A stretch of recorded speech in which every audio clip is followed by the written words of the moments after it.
Hello there and welcome to another BoBeats synthesizer review, and we are obviously not in my usual studio location. We are actually at my summer cabin that you might have seen in a few older videos of mine, and today we are checking out the Donner L1. As you can probably tell from the design of this synth, it's an SH101 inspired synthesizer. It's not a strict clone by any means, and I think that if you are looking for an SH101, probably the Behringer clone is a more interesting choice. This feels a bit different, and there's also an additional envelope here. And the L1 is actually the first Donner synth that I'm checking out here on the channel. They sent it over and I was a little hesitant to say yes because, well, as you might know, I'm not a big fan of classic synths.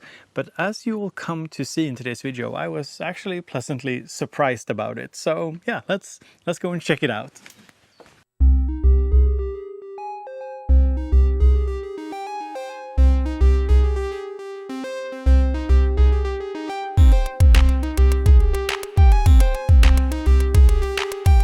So let me do a walkthrough of the L1, and it's basically what you see is what you get, with the exception of a few shift commands. For example, shift and the sync button here enables sync for the LFO, and there's a couple of things here in the menu, for example the song mode, some envelope settings, and a couple of global settings as well. And you also use the little screen here together with the built-in 64-step sequencer and with the arpeggiator, but we'll get to all of that shortly. So first up, let's talk about the source mixer here. It's an analog oscillator, one oscillator, but you can mix in different waveforms. This is based on a very classic analog VCO, and I think it sounds pretty good.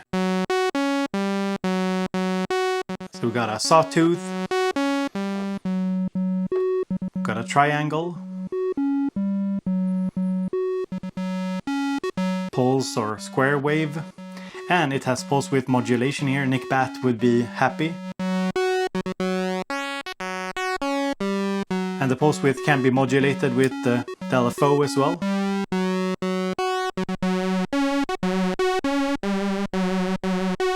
And there are actually two envelopes here, which is a big difference compared to the original SH101, which only had one envelope. And this does make quite a bit of a difference in terms of sound design. It makes it a little bit more flexible, but there's also a little bit of a missed opportunity with the two envelopes here. I'll get to that later. And we have a sub oscillator with 3 different settings.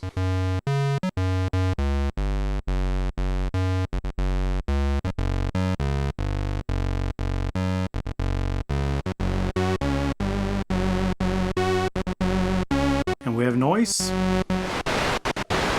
and an external input level control over here, and we have the filter, which is an analog filter as well. So just a quick filter test.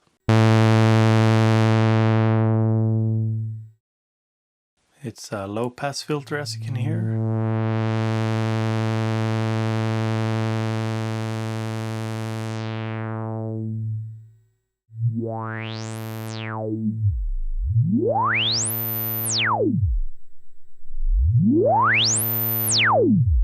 And you can control the VCF using envelope number 1, the LFO, and also using the keyboard. And it's very fast to sound design on. And it's just a fast workflow.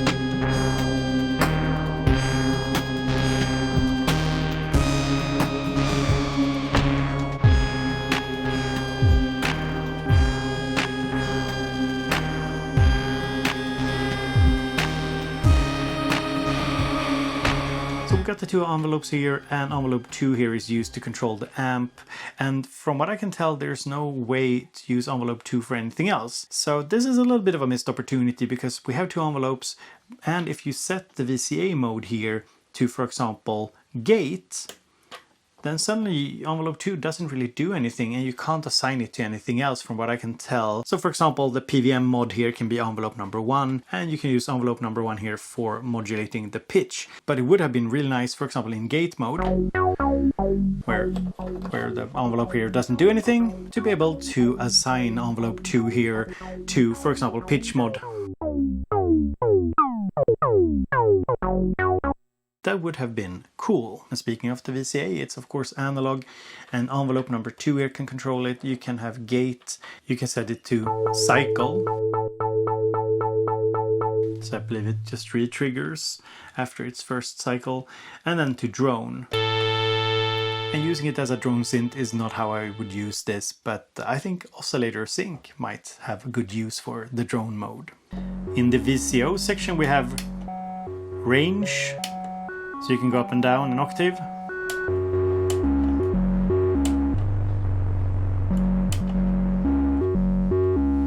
And we've got pitch mod, which uses the LFO, and we have pitch mod here, which uses envelope number 1.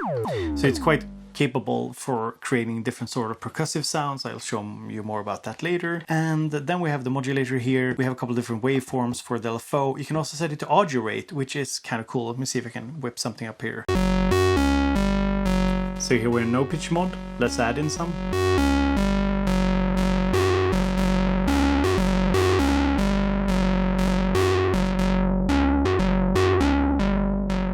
So what else is there? Well, there's glide here. You can set it off, on, or auto. So here we can set the speed. I think it's up to 5 seconds, the longest.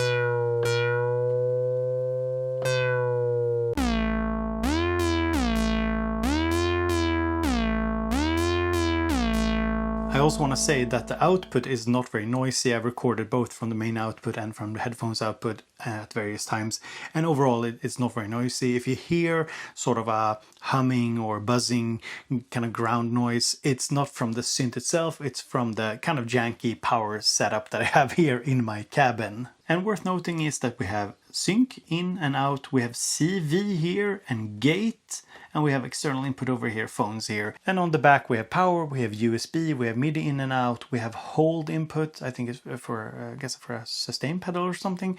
And then we have the output and an external input. When I'm reviewing a synth like this, it's very important to me that it's fun to sound design on, because otherwise I could just use samples instead, or just a VST or something. And when I'm using the L1, I realize why a classic is a classic. Like the design here of the unit, which is of course heavily inspired by the SH101, just makes sense. It's fun to sound design on, and you can get some pretty good results out of it. So I've used this quite a lot, sampled it into the Digitact, and I'm just going to show you a few sounds that I've made.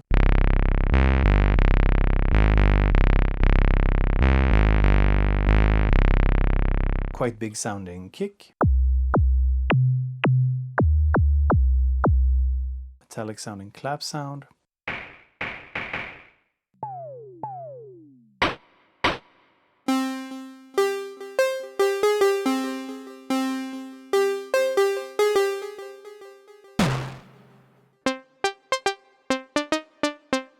And when I put them all together, it sounds something like this.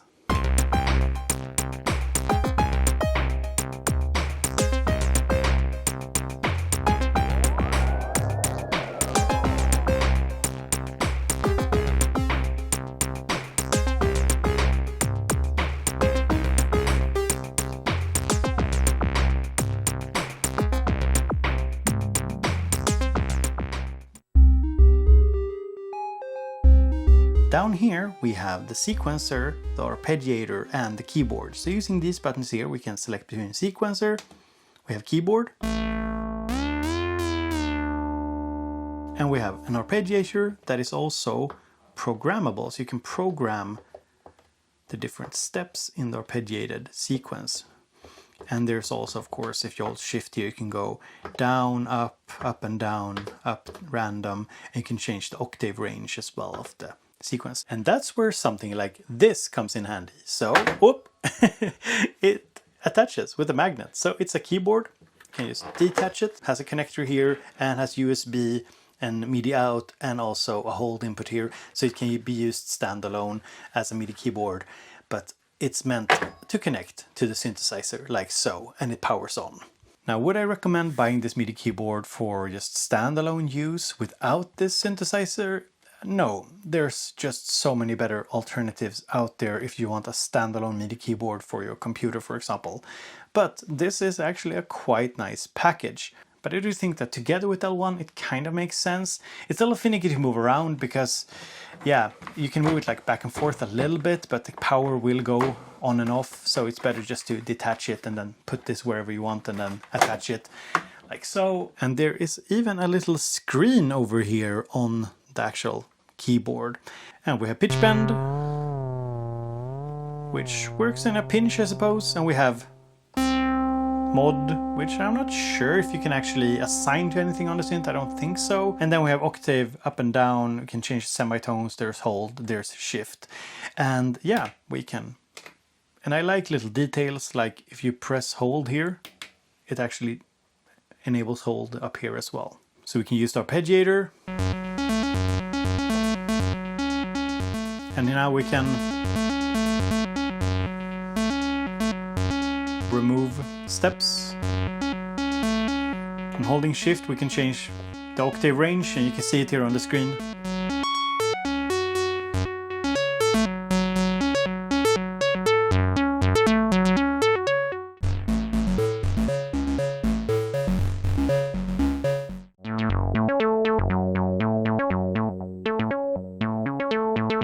Something I really appreciate is that you can hold down shift and turn the tempo here to change the swing, which is just really good. And then we have the sequencer, which is actually not bad.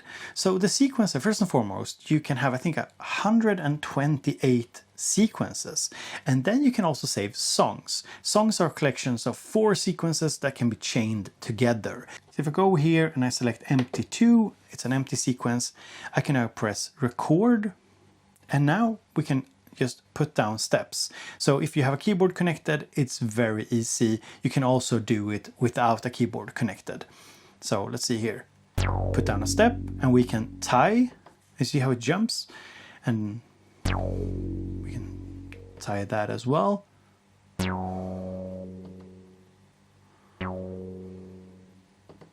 So now we put down a few steps, press record again.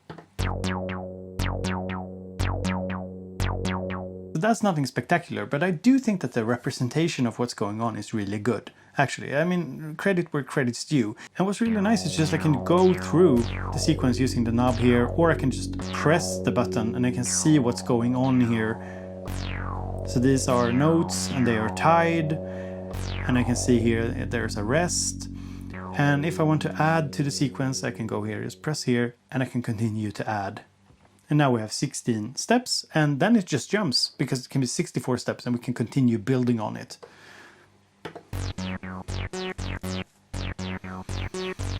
And we can hold shift, increase the swing. And I mean, nothing spectacular, but it's just, I found it actually quite usable and quite useful.